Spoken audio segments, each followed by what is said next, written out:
So this is ELC131, Circuit Analysis 1, and we're going to talk about inductance and inductors.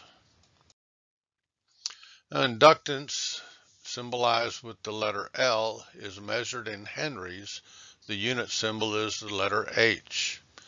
And inductance is the measure of a device's ability to induce a voltage that opposes a change in current. And an inductor is the electrical component that exhibits the property of inductance. An inductor is simply a coil of wire wrapped around some core material, either air or iron or ferrite. And the schematic symbol for an inductor is shown in Figure 1. Now, here we see some pictures of various inductors. And the inductor shown in Figure 2 is a 100 microhenry inductor. And you can actually see the coil of wire wrapped around the core material in this inductor. Figure 3 shows us a 180 microhenry inductor. Now, quite often students will confuse this component with a resistor because it uses colored bands, the color code, like a resistor, and they'll confuse or mistake this component for a resistor. However, we can recognize this as an inductor because of the fact that the first band is a wide silver band. That's what tells us this is an inductor and not a resistor. And we use our standard color code to determine the value. The bands are brown, gray, and brown. 1/8 times 10 to the first, or 180, and these components always have their value given in microhenries. So Figure 4 shows us a 100 millihenry inductor, and again, this is simply a coil of wire that's got a plastic housing around it. And I want to point out that the inductors in Figure 2 and 3 are what we call axial lead components. The leads come out of both ends of the component, sort of like the axles on a wheel. And the inductor in Figure 4 is what we call a radial lead component. Both leads come out of one end of the component. Now we can calculate the inductance of an inductor using the formula shown. Inductance equals the number of turns of wire in the coil squared times the permeability of the core material. Remember, this is the relative permeability value of the core times the permeability of free space, times the area, the cross-sectional area of the core material, and L is the length of the coil. And of course, the equation and its relationship with a physical inductor is illustrated in Figure 5.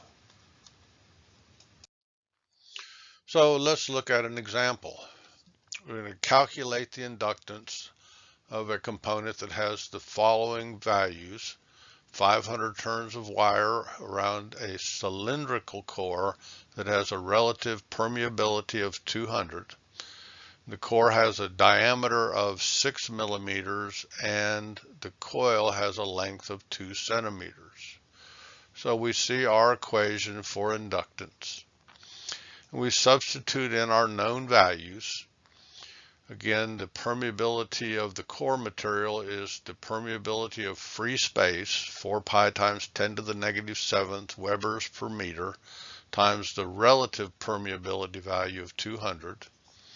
And we have to convert the diameter to area, pi times d divided by 2 squared. And note that we have to express the diameter in meters, so we have to convert millimeters to meters. And this is all divided by the length of the coil, 2 centimeters, which again is expressed in or converted to meters. And we have to do this so that all the units M will cancel out. And this gives us a value of inductance of 88.8 millihenries. Now, we also will encounter variable inductors. The schematic symbol for a variable inductor is shown in figure 5. And we construct a variable inductor by changing the length of the coil that is wrapped around the core. And we can see an illustration of this in figure 6, that the ferrite core is threaded so that it can screw into a plastic form, and wrapped around the plastic form is the coil or the inductor.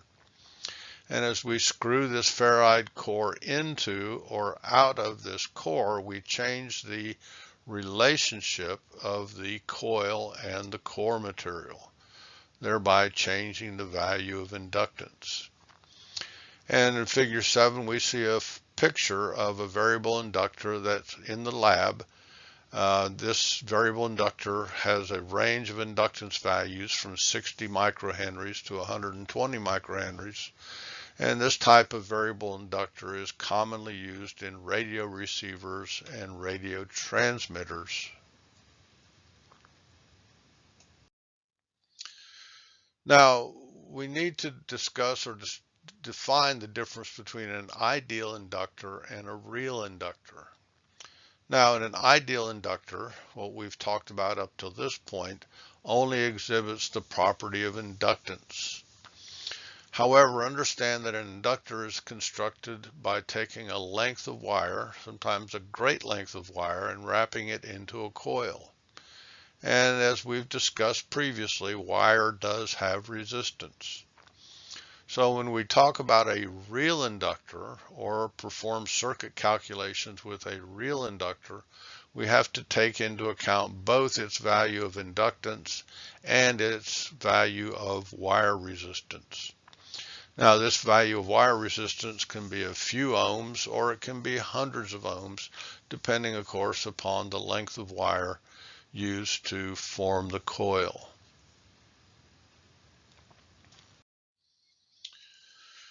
So we started by defining inductance as the property of a component to induce a voltage that opposes a change in current.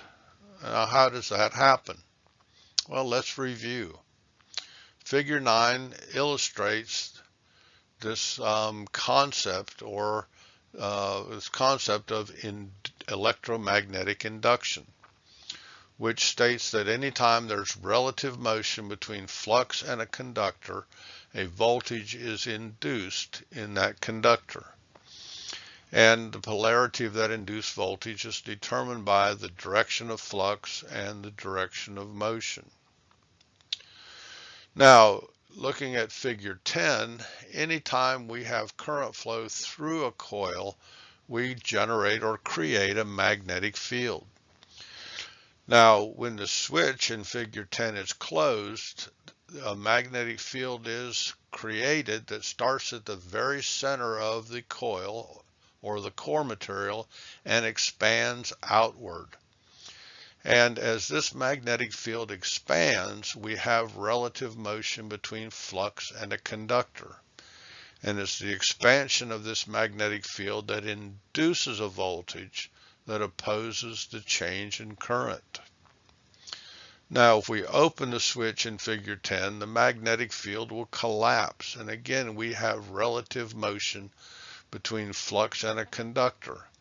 And this motion will induce a voltage that opposes the change in current in the inductor.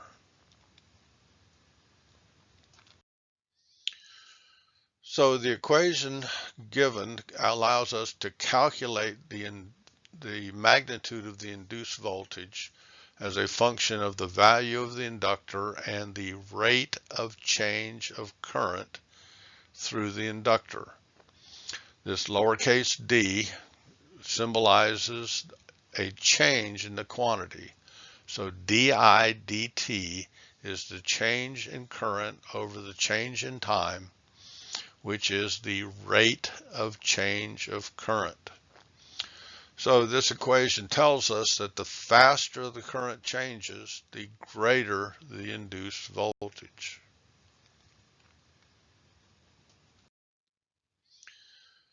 Now, when we think about inductors, one concept that we need to cover is thinking about the energy that's stored in an inductor in the form of a magnetic field. So in figure 11, we see a circuit with a 9-volt DC source connected in parallel with an inductor, connected to an inductor in parallel with a resistor. And this inductor has a value of 100 millihenries, but more importantly, it has a wire resistance of 100 ohms. And the resistor has a value of 20 k ohms. Now, when the switch is closed, 90 milliamps of current will flow through the inductor. Now, a small amount of current, 450 microamps, will flow through the resistor, but that's inconsequential. And when this 90 milliamps of current flows through the inductor, a magnetic field will be created in that inductor. Now, focusing our attention on the circuit of figure 12, when the switch is opened, this magnetic field will collapse. And the collapsing magnetic field will induce a voltage that opposes the change in current. In other words, this induced voltage will keep 90 milliamps of current flowing through the inductor. And with the switch open, the only path for current is through the resistor as shown in figure 12. So Ohm's law tells us that the induced voltage required to keep 90 milliamps of current flowing through the inductor is 1.8 kvolts, 1.8 kilovolts. Now, I hope you're duly impressed that with a 9-volt battery, we can generate a voltage of 1,800 volts. Now, this energy that's stored in an inductor, this induced voltage, can be used for good, and it can also be evil. So we think about spark plug like in your automobile, that in order to cause a spark to jump across the gap of the spark plug, we require about 25,000 volts. And this 25,000 volts is generated from a 12-volt electrical system. Excuse me. So the property of induced voltage and energy stored in a coil is the principle behind being able to generate this large voltage from a 12-volt electrical system. Now, similarly, with a stun gun, we're able to generate a voltage of around 30,000 volts across the gap between two wires on the stun gun. And again, this is done with a 9-volt battery typically. And the same principle is at work here. We allow current to flow through a coil, we interrupt the flow of current, and the collapsing magnetic field will induce a voltage that attempts to keep that current flowing. Now, this induced voltage can also be a problem. That in the previous lectures or videos, we looked at electromagnetic relays and solenoids, and these components or devices are simply coils of wire that we put current flow through to cause some motion. In the case of a relay, we use that motion to open or close contacts, and with a solenoid, we use this electromagnetic field to move a plunger in or out. And when we interrupt the current that flows through the relay coil or through the solenoid's coil, we can induce voltages that are in the hundreds, if not the thousands of volts. And of course, these large voltages can wreak havoc on the programmable controllers that operate the relays or solenoids or the semiconductor devices that connect or connected between the programmable controllers and these electromagnetic devices. And we'll talk about in subsequent lectures and or courses how we can mitigate these large induced voltages in coils to keep them from damaging or destroying other components. Now we finish up by looking at connecting inductors in series and in parallel. Series inductors combine like series resistors. So we see in figure 14 two inductors connected in series. The total inductance of this series combination is 3 millihenries as shown. However, parallel inductors combine like parallel resistors. In figure 15, we see two inductors connected in parallel, and the total inductance of this combination can be calculated with the product over sum, just like parallel resistors, and we could also use the reciprocal formula to calculate the total inductance. So these two inductors, L1 and L2, connected in parallel would have a total inductance of 667 microhenries. So to recap, inductance is the property of a component to induce a voltage that opposes a change in current. And the electrical component that exhibits the property of inductance is the inductor. And when current is changed through the inductor, a voltage is induced that opposes the change in current. And we can use this induced voltage to create large voltage spikes to do things like fire a spark plug or to incapacitate an assailant in the case of a stun gun. And we finish up by looking at combining inductors in series and parallel and the formulas used to calculate the total inductance of these combinations.